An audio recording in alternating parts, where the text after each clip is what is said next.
Fan reaction then. Luton Town 1, Burnley 2. Burnley get their first win of the season, and I've seen a lot of stuff on Twitter, people saying we didn't deserve it.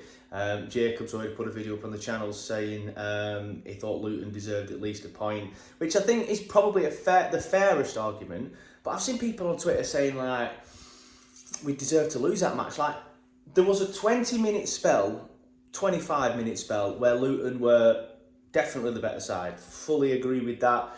But there was a 60-minute spell where we completely controlled the game. Matt, there's obviously issues there, like the way we were with set pieces. Like Luton should have scored from one of those set pieces, or scored more. Like the chances that they created from them set pieces is a worry. But we know, excuse me, we know we've been bad with set pieces for a while now. We weren't great with them really last season in the Championship, although I'm sure someone will throw a stat up that proves that wrong. But I always just felt that, we were just a little bit weak on. It's probably because I've been watching us on the dice for so many years and we were just so good at them. But yeah, Luton.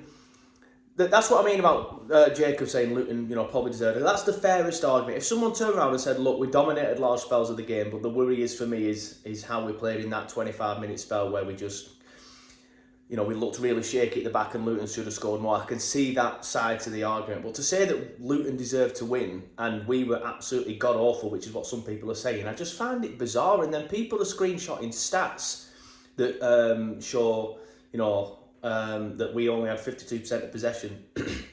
They had more shots, but we had more on target. I mean, let's watch football with our eyes, not hide behind stats.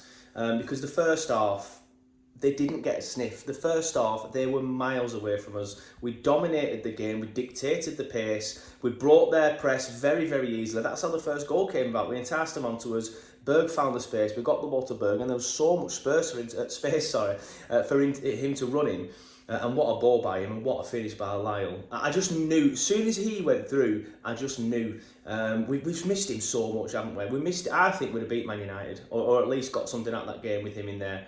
Amdouni is worrying me a little bit. That's 3 big chances he's missed in three games. He's not a striker though, is he? So, I'll give him the benefit of the doubt, and I think that's why we missed Lyle so much in the 2 Premier League games that he was missing, is because Amdouni's he's not a number 9, and you can see it. Like he scored that goal against Forest, a great finish, but the chances that he's missed in the 2 games that Lyle's missed are a worry, and he missed one again last night. He should have scored in the first half, shouldn't he? Kind of like slipped. I'm not sure what happened. The ball just got stuck underneath his foot, didn't it?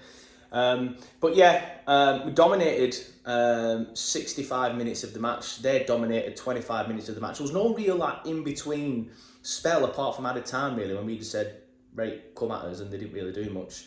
But it was a weird game in the sense that we were so far and away better than them for 65 minutes. And in that 25 minutes where they were enjoying the best of the game, they were so far and away better than us in that moment. But it was mainly from set pieces. Well, not just set pieces and crosses.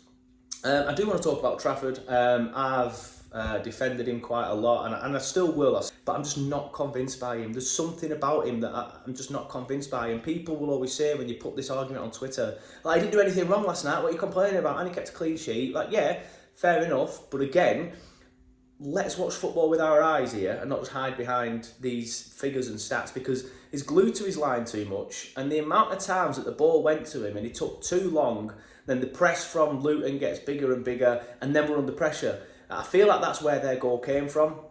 There was a moment where, not their goal, sorry, like we were on top, and then there was a moment where we passed it back to Trafford, he panicked and booted it out, and then all this relentless pressure came from Luton. And I don't know, just stuff like that happens too much, and he's glued to his line. He caught a couple of crosses last night though, to be fair to him, but I want him to come out a bit further, like Amiolich does. Well, not like Amiolich does, because he practically plays in centre mid, doesn't he?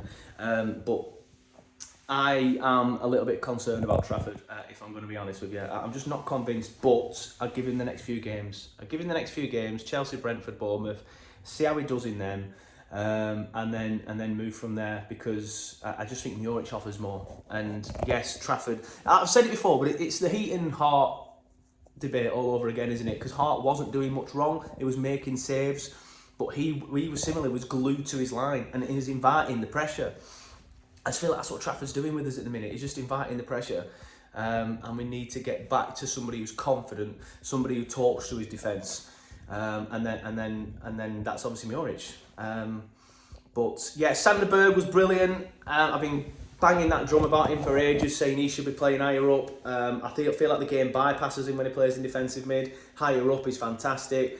He was my man of the match last night, but obviously massive shout out to Cullen. He was fantastic. Jordan Bayer played very well last night, and I love the man, but I feel like he's not been as good this season. I feel like the Premier League's a little bit of a big step up for him. Well, that's what I've been thinking recently, but last night he was back to his best. It's interesting to see how he gets on against the teams with more quality, like Chelsea, which is up next. Charlie Taylor played very well, but we're still missing that bombing forward, and Markson, he offers a different dimension, although to be fair, Charlie, he got forward a lot more last night. But you can just see he's not as good as Ian Markson as that for me.